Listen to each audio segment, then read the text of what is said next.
As the international community widens its sanctions on Congolese officials, opposition members have threatened to embark on a national civil disobedience protest if the government does not ensure an electoral calendar is published by July 31st this year. There has been worsening violence in the resource-rich country since President Joseph Kabila overstayed his mandate and pushed back elections.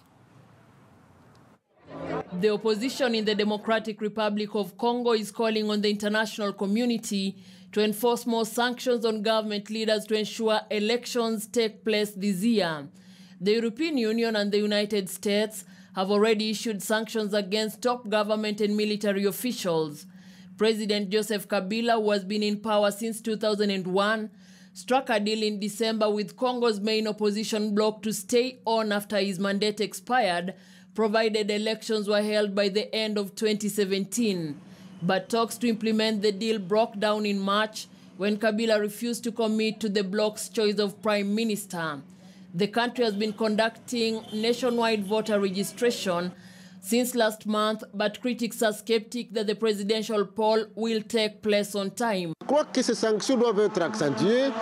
I think pressure through these sanctions should continue, and for our part, we said that if by July 31st the Electoral Commission does not release a clear election calendar which respects the agreement of holding elections by December 31st, 2017, then we will start national disobedience protests to push the government to hold elections.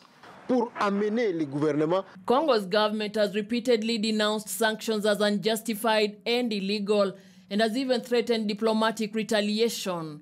Government supporters held a protest in front of EU offices in Kinshasa this week, chanting anti-Belgium slogans. Belgium owes us a lot. They are in no place to give us lessons.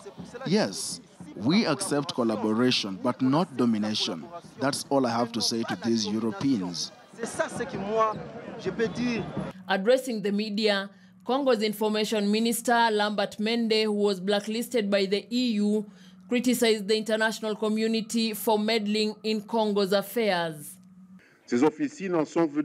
After the unilateral sanctions that were taken against various political personalities and members of the military, there have been elements who have resorted to spread rumors not only on social media, but also through traditional media, to condemn with no proof these patriots, to ruin their reputations, but it also makes the country they serve vulnerable.